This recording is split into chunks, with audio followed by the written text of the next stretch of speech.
Educação no campo, educação no agro. Nosso programa está brilhando essa semana com uma série sobre a alimentação, a educação, a nossa relação com a alimentação. Primeiro episódio, falamos sobre como que a gente desde criança aprende com a alimentação. Os sentidos da vida vêm a partir da alimentação. Segundo episódio, falamos aqui no programa sobre uma escola que está levando a sério a agroecologia, incluiu até na grade curricular dos pequenos. No terceiro programa, falamos da questão técnica, de como que a educação no campo ela é importante, de como que a alimentação tem uma importância muito grande no que a gente é como país, do que a gente é como sociedade. E neste programa que está entrando no ar agora, a gente vai falar sobre a educação em tempos de mundo digital, mas ao mesmo tempo cada vez mais voltado para a terra. É isso mesmo. A gente vai falar sobre um projeto muito legal, que já esteve aqui no Agro e participa aqui do AgroB desta série. O programa com Plantaforma, isso mesmo, está no ar e você acompanha agora.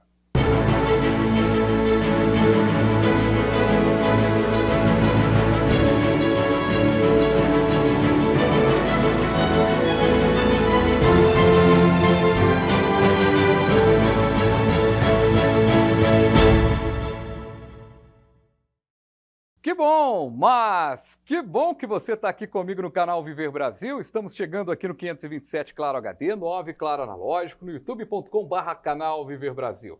Nosso jeito diferente de falar sobre agronegócio. E hoje eu vou conversar aqui com a Helena Neiva, professora, coordenadora do Plantaforma, e outra oportunidade teve aqui no canal e hoje está aqui comigo. Helena, satisfação, viu, recebê-la mais uma vez. Eu falei já para os outros convidados, nesses dias chuvosos de Belo Horizonte, a turma chegando aqui para essa entrevista. Obrigado, viu? Eu que agradeço, Fabiano. É uma enorme alegria estar aqui com você, viu? Obrigada pela oportunidade. Helena, a gente já falou aqui do Plantaforma. A gente vai falar dele, do projeto, mas eu vou abrir com uma questão que eu abri com quase todos ou todas as pessoas que participaram aqui até agora dessa série. A alimentação, a gente tem um bom avanço no que diz respeito ao entendimento de alimentação, ao cuidado com a alimentação no Brasil. A gente já tem um melhor avanço, vamos dizer assim, ou a gente precisa avançar mais? Bom, eu acho que a gente já caminhou bastante, mas como sempre a gente precisa avançar mais, né, Fabiano? Eu percebo que a parcela da população, né, que tem mais recurso financeiro tem muito mais acesso a uma alimentação de qualidade, a uma alimentação saudável, e justamente por isso a gente precisa colocar a luz nesse tema, que é o que você está fazendo aqui com essa série maravilhosa. Eu vejo que a gente sabe o papel do agro no Brasil e no mundo, né? O Brasil alimenta hoje cerca de 1 bilhão de pessoas, ou seja, toda a nossa população, e mais milhões de pessoas por todo o planeta. Uhum. E a gente sabe que em 2050, né, um dos grandes desafios da humanidade vai ser como alimentar 10 bilhões de pessoas sem exaurir o planeta. Então, eu acho que nosso país não tem nada que se compare ao Brasil em termos de, né, área, clima, tecnologia, inovação, para poder ser uma das soluções importantes nesse enorme desafio. E para isso a gente precisa incluir o pequeno produtor rural. Pois é, e nessa de incluir o pequeno produtor rural, antes de chegar no produtor rural, do quanto que a alimentação acaba sendo importante, a gente já tratou aqui, por exemplo, nessa série, sobre a agroecologia, que é a questão da agricultura para a própria subsistência, para a própria criação da família. As cidades foram crescendo, essa situação ficou um pouco mais difícil. O conhecimento, a educação, essa nova geração que acaba tendo mais oportunidade de aprender, ela acaba tendo uma novidade de trazer novas formas ali de produção em pequeno espaço, você produz mais. Quanto mais a gente avança, a gente também está tratando melhor a alimentação e principalmente tratando de uma palavrinha bem complicada que é a fome. Sem dúvida. Um dos pontos principais assim, que assim, nos tira o sono é saber que a gente tem cerca de 4 milhões de pequenos produtores no Brasil que estão em cima de um pequeno pedaço de terra e passam fome. Uhum. E por que passam fome? Porque o conhecimento não chega a eles, né? Então, a gente tem no Brasil, é uma grande contradição, porque a gente tem as maiores escolas do agro, grandes referências, né, como a Exalc, como a Universidade de Lavras, de Viçosa, sem falar na Embrapa, né? Então, a gente tem grandes geradoras de conhecimento, mas esse conhecimento não consegue atravessar o que eles chamam de Vale da Morte, que é todo o conhecimento e informação que é produzido na academia não consegue chegar de fato à sociedade e levar os benefícios para transformar a vida das pessoas. Então, a gente sabe que os grandes produtores têm acesso a todo esse conhecimento, têm acesso a toda essa tecnologia, por isso o Brasil é a potência que é no agro, né? Corresponde a quase 1/3 do nosso PIB. Mas, quando a gente pensa que está de fora desse jogo cerca de 4 milhões de pessoas, né? 4 milhões de pequenos produtores que, somando com os integrantes das suas famílias e dos colaboradores, a gente pode chegar no montante de 20 milhões de brasileiros que tinham tudo para contribuir com produção de alimento saudável e ser um grande agente no combate dessa tristeza que é a fome. Gente, vocês acompanharam direitinho o que a Neiva falou?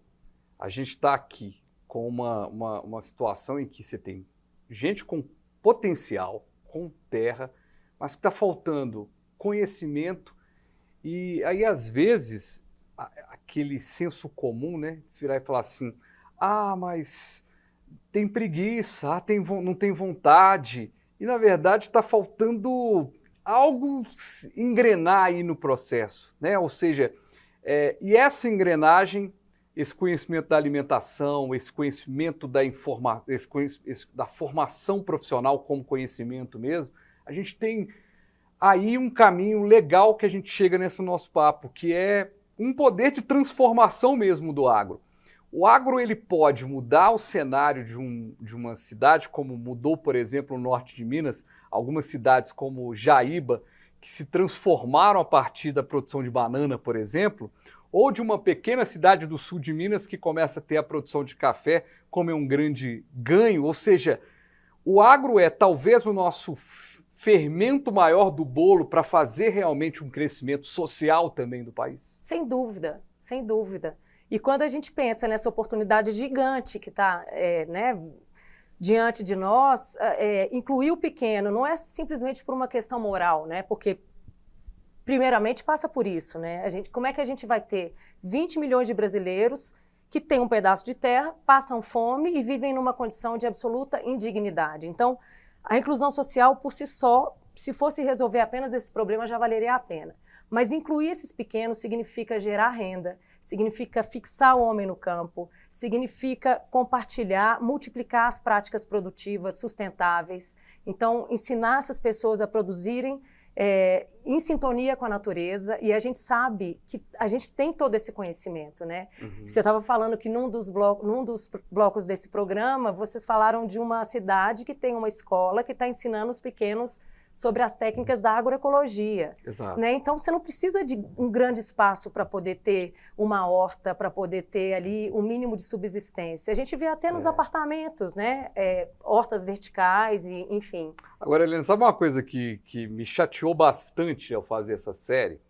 Foi descobrir em um dos episódios, e essa informação que você trouxe agora dos produtores é uma informação super nova na série, ou seja, a gente tem esse retrato. Depois a gente vai fazer uma edição bonitinha, pegando as falas principais de cada ponto, para a gente fazer essa série ainda mais legal. Mas o que mais me chateou na história da escola é saber que a diretora ouviu do MEC que ela não pode colocar uma disciplina dessa formalmente na nossa grade. Então ela está na grade, mas ela está informal, ela está no meio ali das outras coisas, ela acontece, está na grade, mas não está.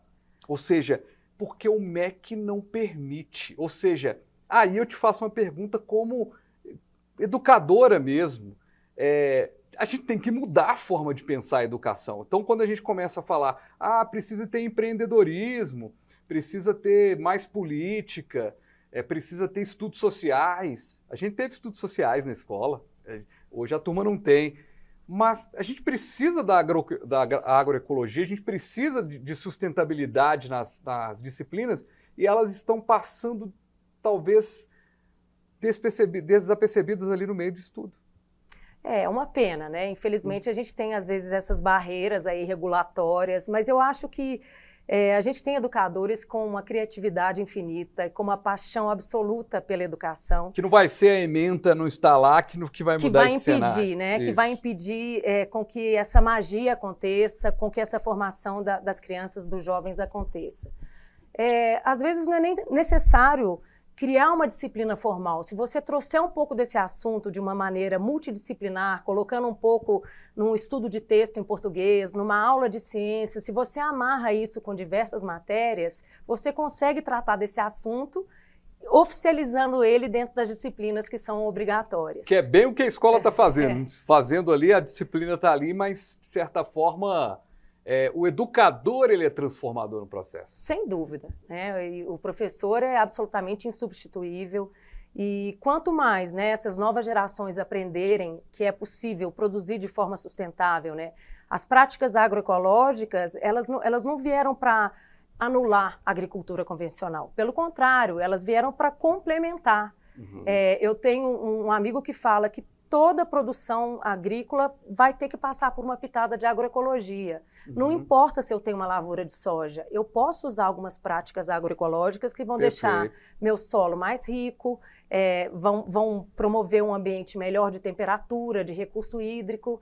Tem uma coisa muito simples, que é uma matéria muito legal, um conteúdo muito legal de trabalhar na escola, que é o controle ecológico de abelhas. Muito poucos pequenos produtores sabem disso. Geralmente, quando aparece uma invasão de abelhas numa propriedade, o fazendeiro ele fica com medo, naturalmente, e bota fogo na colmeia, porque ele fala, não, é um risco para a família, é um risco para as pessoas. E existe uma técnica que você conta com um apicultor que vai lá naquela propriedade e transporta aquela colmeia para uma área mais afastada dentro daquela fazenda. Então, para uma área de reserva legal, então você consegue ter as abelhas como suas aliadas, porque elas são responsáveis pela polinização, pelo aumento da produtividade. Então, como é que você vai exterminar quem está ali para te ajudar? Mas você tem que saber que é possível fazer isso, né? Então, a gente tem que pôr luz nessas soluções que estão aí e que chegam a poucas pessoas, infelizmente. Legal. Helena Neiva, que é coordenadora do Plantaforma do Campo e também educadora, a gente vai continuar esse papo. No nosso segundo bloco, eu quero deixar uma pergunta aqui já. Para a gente mudar esse cenário da educação, o que é o Plantaforma? Você vai saber. É rapidinho, depois do intervalo a gente volta com o nosso jeito diferente de falar sobre agronegócio.